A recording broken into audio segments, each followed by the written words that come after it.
Sa panahon ngayon, mas marami ang nagsasama bilang mag-partner kahit hindi kasal. Pero kapag dumating ng usapin ng ari-arian, lalo na kung maghiwalay, alam ba natin kung ano ang sinasabi ng batas? Tama yan, Prof. Fifi, dahil kahit walang kasal, hindi ibig sabihin na walang umiiral na legal na patakaran.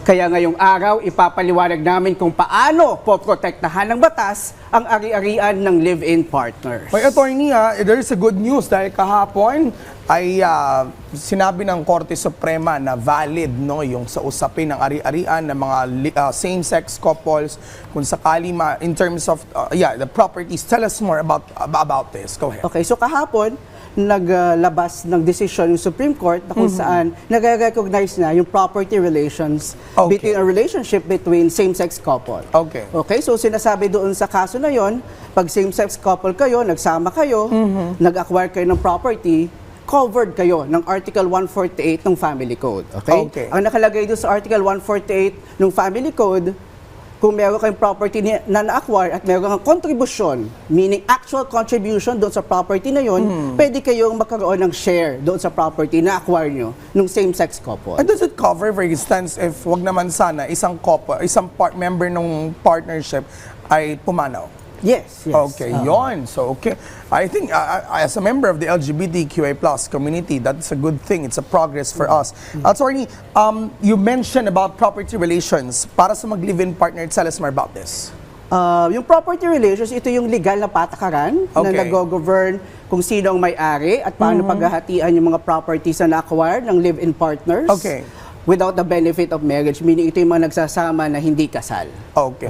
This applies for all kinds of partnerships na hindi pa kasal. Kasal, yes. Okay. Yes. Alright, kapag sinabi nagsama or kapag po nagsama ang isang couple na matagal, automatic ba na hati sila sa ari-ari ang binili habang magkasama? Okay. So yung live-in partners, nagsasama sila ng matagal, hindi automatic na 50-50 or same yung shares nila. Okay. Okay, may dalawang law na governing this kind of relationships. Yung una, Article 147, dito yung relationship na walang legal impediment. Meaning nagsasama kayo, wala kayong legal impediment, meaning legal age kayo at hindi kayo kasal sa iba. Okay. Kaya ibig sabihin, walang sabit. Yun yung unang sitwasyon. Pangalawang sitwasyon, yung Article 148, ito yung nagsasama kayo pero may legal impediment, meaning may sabit kayo. Okay. So 147, ang property relations is, there is a presumption of co-ownership. Ang lahat ng property na na-acquire nyo, 50-50. That is the presumption. So ibig sabihin, so dapat sa property mismo, dalawang pangalan nyo nandoon. Doon sa 147, wala kayong legal impediment, wala kayong sabit. Halimbawa, yung babae, nag-aalaga ng mga bata, yung lalaki, siya yung nagtatrabaho, bumili ng property during the time na magkasama sila. Kahit yung property nakapangalan lang doon sa lalaki, under 147, there's a presumption of co-ownership and of equal shares. Anong proof na dapat ipakita na hindi kayo kasal pero kayo ay matagal na nagkasama?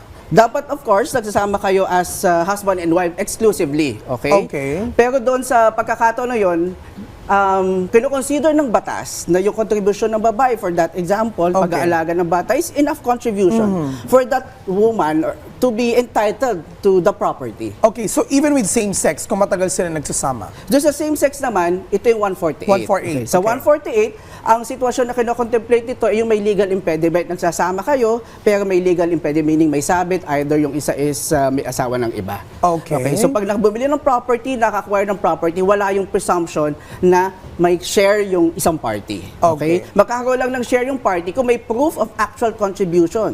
So halimbawa, sinabi niya, ako nagbayad ng down payment, ako nagbayad ng 50% ng buong purchase price of property, then the only time na yung partner niya yun, magkakaroon ng share doon sa property na na-acquire during the time that we're together. Okay, let's go back to 147. Attorney, kapag kailangan ba may anak to prove na kahit walang legal impediment, ay automatically you guys are having this property relations? It's not a requirement na may anak kayo. Okay, there's already a presumption of co-ownership and there's also a presumption na equal shares kayo. Okay, so no need for any documents, pakita na kayo matagal na nagkasama?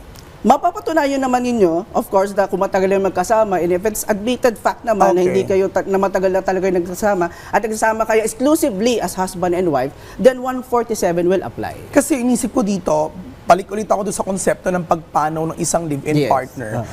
Kung matagal sila nagkasama, pumanaw yung isa, walang legal impediment, paano pag humabol ang legal heirs, like kapatid o magulang? Of course, in that case, meron nga tayong, of course, a presumption in law, okay? Na magsasama na kayo, Ayun. nagsasama kayo ng exclusively as husband and wife, then entitled to share yung isang partner. Okay, so automatic paglilinaw lamang kahit hindi nagbabayad yung isa under 147, that is okay Yes. because sila ay nagsasama. Yes. Yung contribution, for example, inalagaan mo yung lalaki o yung babae, ikaw nag-aalaga ng bahay, enough contribution na yun as contemplated by law. What could be the misconception of the people here with 147 and 148?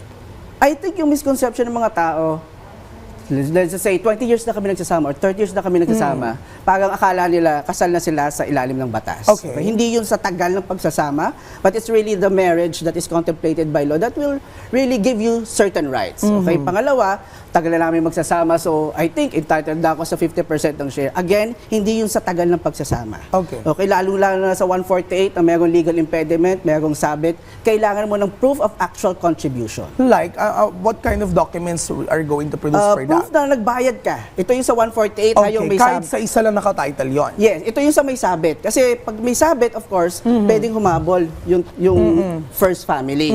Okay? Kaya kailangan mo ng proof of actual contribution for you to be entitled to that property. Okay. Okay? Kasi for example, mamili ng property, sabi mo 30 years na kayo, pero talagang kasal siya sa unang asawa.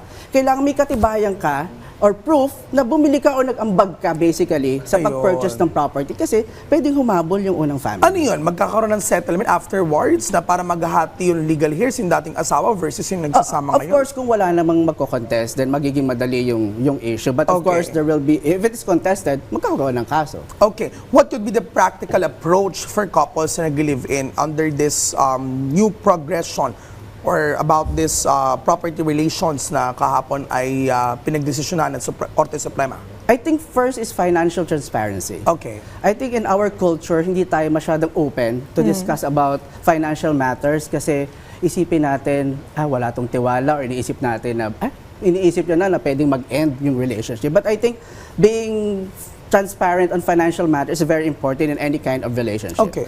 Pangalawa, kung hindi naman napag-usapan, you can document everything. Now, you can enter into an agreement basically stating how you want the properties to be divided. At of course, kung walang mga ganon, make sure na you document everything. May evidence ka of your actual contribution Okay. in purchasing or acquiring these properties. Attorney, hindi ba para mas safe is sa title dapat dalawa kami kahit di kami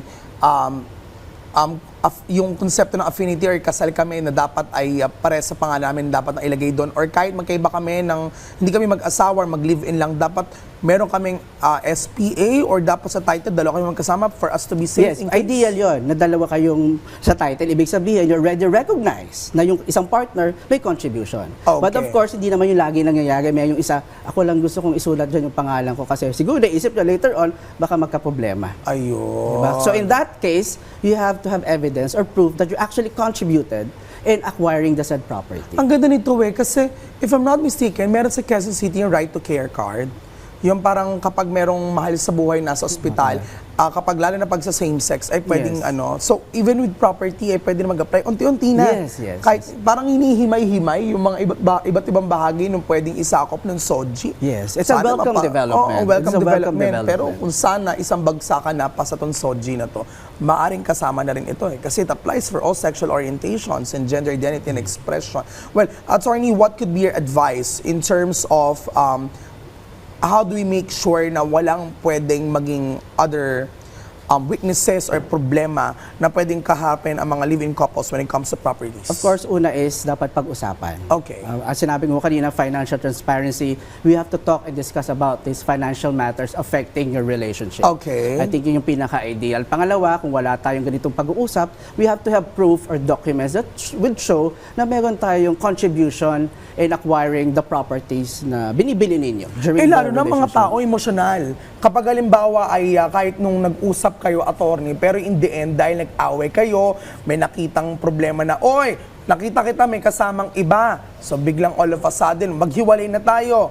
Nako po. So how do we make sure those things won't happen? Yun as ang well? nagiging problema talaga, di Naku ba? po. Halimbawa, may nagloko. So, lahat ng pinag-usapan ninyo, kakalimutan na. Yun. So, anong proof po ngayon? So, kailangan may document ka. Yan. Na may ambag ka sa pagkuha ng property para safe legally also. Ayun, perfect. Ikaw ba, attorney, kapag ba nagkaroon ka ng... Ayun, Valentine's Day, ha? Well, oo nga, kasi Valentine's Day, di ba, attorney? Meron ka bang ka 147? Meron tayong fun run, di ba? Fun run. So, magtatakbo Sunday. tayo ng Sunday. Umaga, Saan yan? umaga. Tell us more, attorney. So, Karen, nga yan. Ortigas, fun run, of course, is organized by Integrated Bar of the Philippines. Okay. So, magkakaroon tayo ng fun run on Sunday after Valentine's Day. So, magsama-sama po tayo on Sunday. Alam mo yun, wala akong balak talaga kasi gusto kong i-enjoy yung singlehood ko. Well, singlehood, feeling showbiz. Tapos, biglang si attorney nag-invite na Feb 15, meron tayong ganap, mag-jogging. Sabi ko, ano ba, imbis mapagpahinga ako ng Sabado ng gabi. Ayun tuloy. Pero feeling ko, it's the new us for February na dapat sama-sama tayo at ayaw mag-jogging, Okay, mag-fun run. Pero mag-walk lang ako noon. Fun Baka ako din. pa din.